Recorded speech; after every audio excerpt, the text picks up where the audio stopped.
plan de gobierno que ha elaborado la MUC obedece son a los intereses de los capitalistas. Y hoy en día, o ayer hubo precisamente, o está una reunión en Davos, Suiza, donde ellos mismos han reconocido que el capitalismo como sistema ha fracasado en el mundo. Sin embargo, para ello es la única opción viable. No es un plan de gobierno que nace de las necesidades sociales, de lo que reclaman las nuevas corrientes del mundo, el nuevo despertar del mundo, sino que siguen ellos enquistados en un sistema político que ya ha fracasado en el mundo. No gusta para nada las necesidades de nadie, ni del pueblo, solamente para ellos, para su propio bienestar, aparte de que ellos siempre van con una política capitalista y no se ajustan las necesidades de nosotros, del pueblo. Lo que ellos quieren es salir del comandante Chávez, lo único, ¿ya? Primero privatizar PDVSA, privatizando PDVSA se acaban todas las misiones, ¿ya? Vamos a perder Mercal, Barrio Adentro, todas las ventajas que hemos conseguido nos las van a quitar. Se entiende de un principio que las misiones van para el suelo, pues, y nadie puede dejar que eso lo destropeen, porque allí es donde nosotros hemos despertado, hemos aprendido.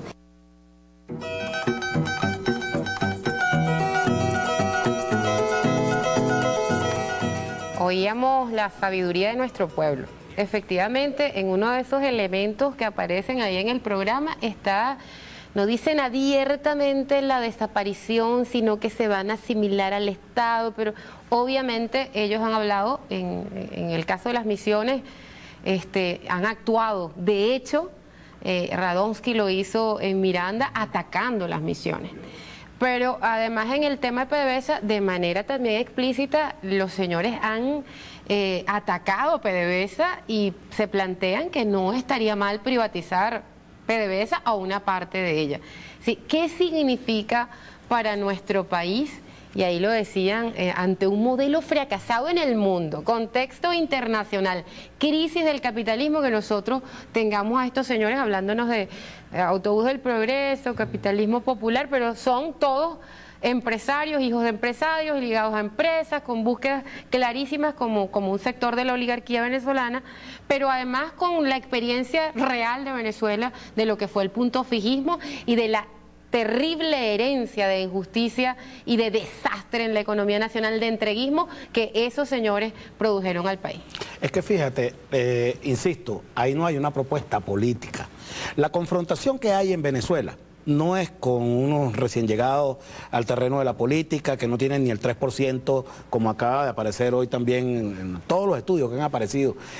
La confrontación es con el gran capital, con el sector económico, que es quien se ve amenazado por una propuesta que persigue la justicia y la igualdad social a partir de un modelo donde el empoderamiento del pueblo es el eje central del avance de esa nueva sociedad.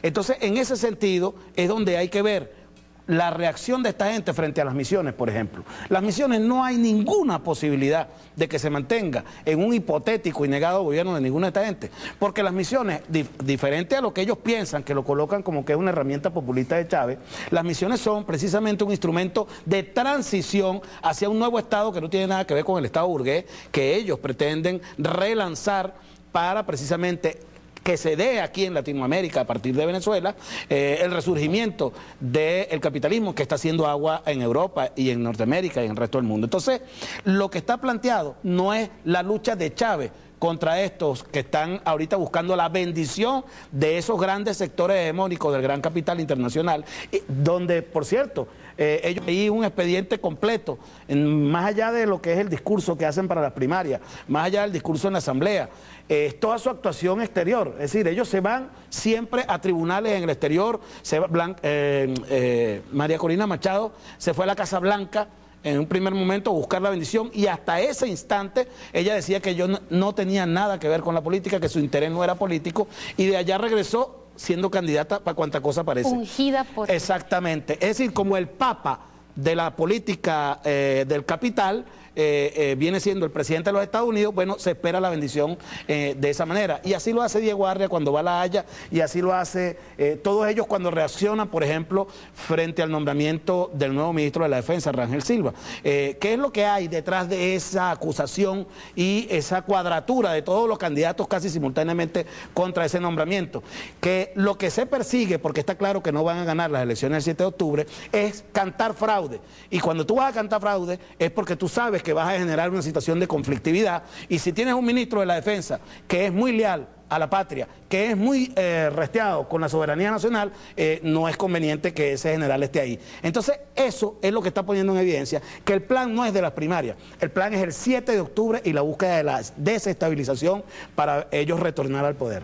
¿Qué pasaría con el tema de la vivienda, del empleo, en un mundo donde cada vez más hombres y mujeres quedan en la calle, desamparados? Y no estamos hablando ya del tercer mundo, sino en Europa, en Estados Unidos. Hombres y mujeres en familias completas en la calle. ¿Qué pasaría con nuestras viviendas?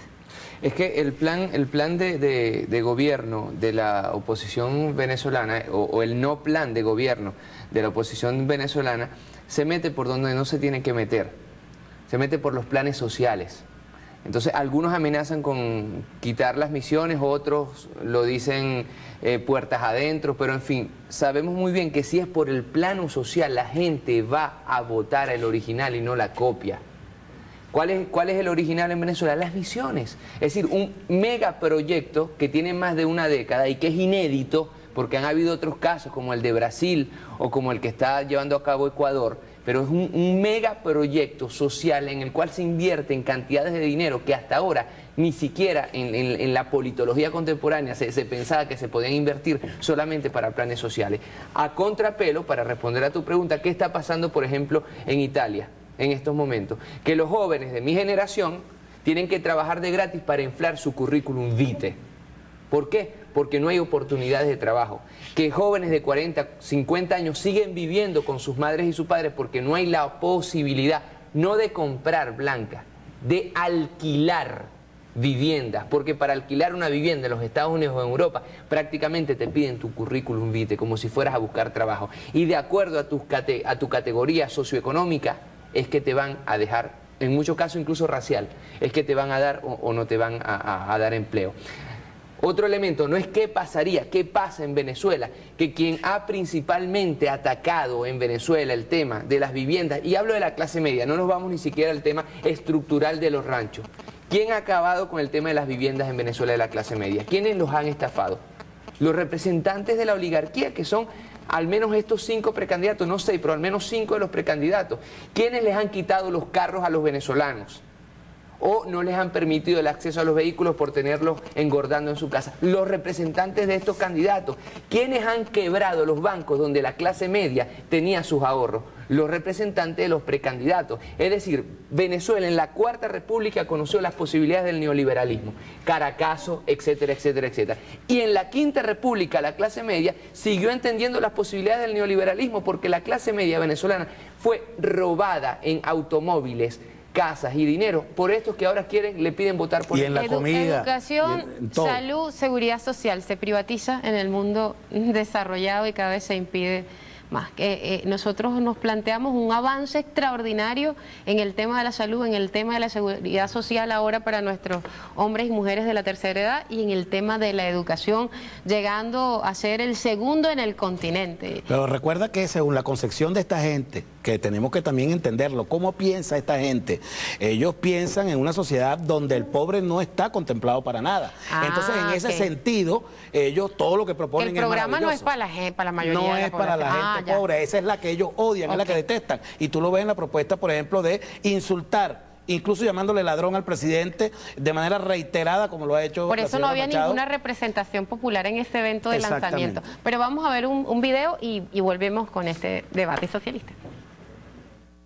En efecto, Brasil ha convertido a 30 millones de pobres en clase media, y es precisamente 30 millones el número de habitantes que tiene nuestro país. Ahora bien, ¿eso que ocurrió en Brasil es posible en Venezuela? Pablo Pérez, un minuto. Eso ocurrió en Venezuela, que existía una movilidad social y hubo nuevas oportunidades en ese momento a los venezolanos. Nosotros en Miranda tomamos parte de ese modelo brasilero con el programa Hambre Cero, un programa que abarca educación, salud, vivienda. En Miranda, cada área, vivienda, salud, educación, lo hemos hecho mejor que el gobierno nacional. pasar en Venezuela con el capitalismo popular, capitalismo popular, capitalismo popular, porque eso es exactamente lo que ha ocurrido en Brasil. ¿Qué ha ocurrido? Generar confianza para las inversiones, grandes, medianas y pequeñas, para que hayan empleos de calidad, con estabilidad, con seguridad social, jurídica, personal, para que todo aquel que tenga un sueño pueda emprenderlo, para que los 6 millones de trabajadores informales, tú que vendes comida en la calle, que eres conductor, que tienes un kiosco, puedas tener la posibilidad de formalizar tu negocio, darte la oportunidad para que puedas tener un mixer, un microempresario.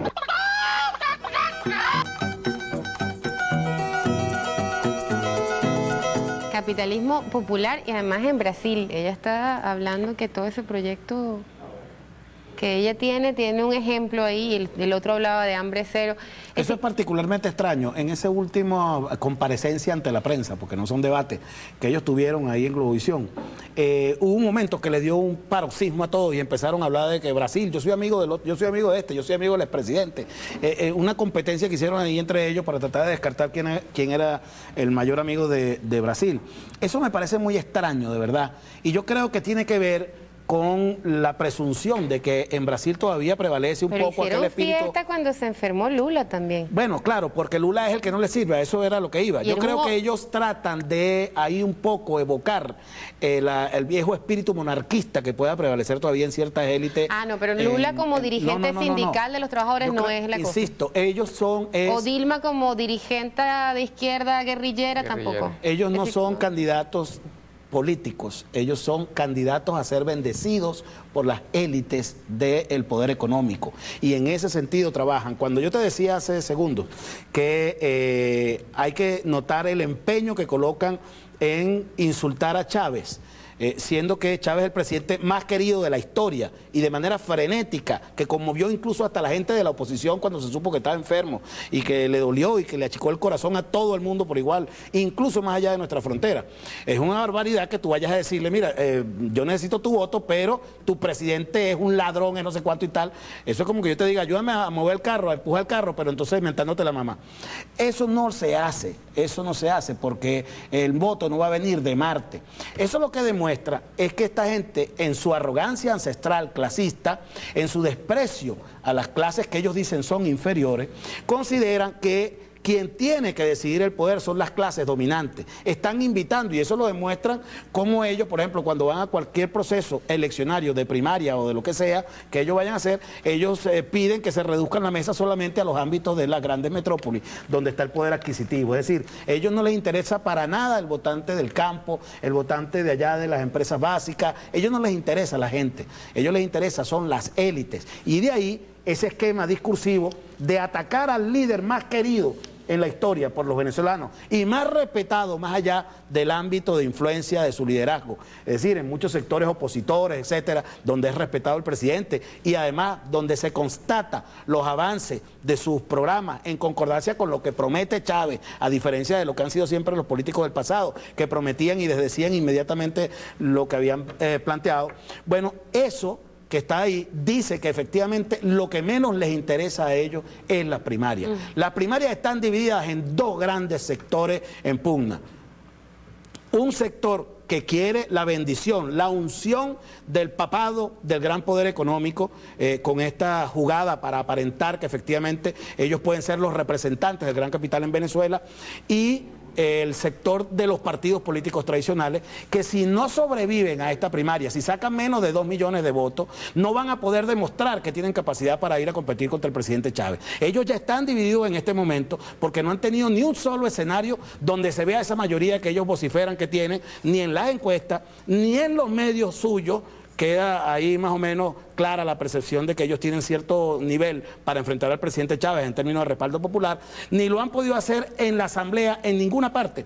Entonces esta primaria sería para ellos la última instancia de salvación donde pudieran demostrar que tienen un nivel de mayoría. Si esa elección tiene una votación de menos de 2 millones de votos, es el fracaso rotundo y la extinción de los partidos. Pero ellos como son gente que tienen el fraude, el engaño y la trampa como mecanismo permanente, pusieron muy poquitas mesas, con la intención de que hayan largas colas, que son las que van a poner como foto para la prensa internacional, y la verdad que el resultado les importa muy poco, porque ellos trabajan con el efecto mediático. Y el efecto mediático es que es imposible, con la cantidad de mesas que habilitaron, que se pueda atender a la población votante que hipotéticamente ellos tienen. Entonces ya, de hecho, la cantidad de mesas que pusieron es para impedir el ejercicio del voto de quienes quisieran participar, pero que te va a dar el efecto mediático de una larga cola. Cumplir con el ritual, como digo, de que ellos están haciendo un ejercicio democrático de avanzada. Pero a mí me gustaría, como filósofo, Miguel Ángel, ¿qué mecanismo opera en ese sector de la población que gracias a Dios y a la Virgen es reducido, pero que todavía ante el fraude, la estafa, la mentira, lo que fue el pasado, lo que es el contexto internacional de crisis, de lo que ellos representan, aunque se pone en evidencia en sus propias contradicciones, en sus ambigüedades y en lo falso que suenan, todavía siguen obsesionados con el odio y con la intención de acabar con el país si es posible, pero no permitir que sigamos en el rumbo de la revolución? Sí, en la filosofía política hay una máxima que es impelable, menos en Venezuela. El tiempo en el cual estás en el gobierno es inversamente proporcional al apoyo que vas a tener. Más pasa el tiempo, más se reduce el apoyo que tú vas a tener. En Venezuela todo parece indicarnos que es la excepción, que está pasando todo lo contrario, que estamos a contrapelo. Evidentemente es normal que una parte de la población venezolana sea adversaria del presidente Chávez, del gobierno bolivariano y finalmente del proyecto de país, que es un socialismo democrático, el socialismo del siglo XXI, el socialismo a la venezolana. Eso es la cosa más normal del mundo. Ahora, la cosa anormal es que estos adversarios no crezcan en el tiempo, sino que más bien vayan hacia atrás. Hay varias explicaciones. Yo creo que la más plausible aquí es que un discurso político no se puede sostener durante una década fundamentado en lo que los latinos llamaban ad negativum. Es decir, llevar la contraria como fundamento de tu posición política puede resultar impactante 2 años, 3 años, máximo 4 años. Pero tú no puedes estar planteando como único proyecto de país que se vaya Chávez.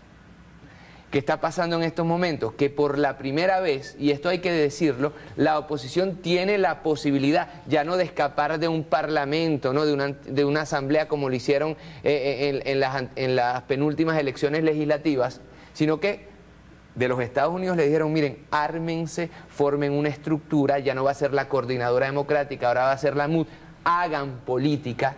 Y Blanca, se enteraron algo que es muy triste descubrir, no saben hacer política. Tan triste como esto. No saben jugar democráticamente. Y es por esto que cuando tú empiezas, como en las tarjetas, a ver qué hay detrás, a raspar, ¿quiénes están detrás de ellos? Por una parte, Ramos Alup, Teodoro Pekov, por otra parte, el Omar, ¿cómo se llama? Barbosa, y el de Valencia, Salas Romer. Salas Romer como artífice de la unión entre Radosky y Leopoldo López, por ejemplo, o Teodoro junto con Poleo y con Alup detrás de la política, de la pantomima de un Pablo Pérez. En otras palabras, el discurso estructural de la oposición frente, no a Hugo Rafael Chávez Frías, sino frente a un proyecto que es el socialismo del siglo XXI, no puede tenerse en pie por un simple motivo, porque solamente se puede tener en pie, se puede parar algo que existe, y ahí solamente hay la nada, el niquilismo político del siglo XXI. Gracias. Vamos a ver un micro y terminamos este segmento y volvemos con Debate Socialista. Ellos no pueden decir otra cosa que no sea romper todo lo que estamos haciendo. Decir, ir en contra de las misiones, ir en contra de las políticas sociales, porque su programa tiene que ser un programa neoliberal, y el neoliberalismo, la gente no es lo más importante. Lo más importante es el beneficio que obtengan en el capitalismo, ¿no? Entonces, ya nosotros sabemos por dónde van a venir, que PDVSA no se puede manejar así, que hay que entregársela a los gringos y con miras a la privatización, que aquí la economía tiene que ser privada porque no puede el Estado impulsar la economía. Ya uno sabe por dónde viene porque sabe quiénes son ellos.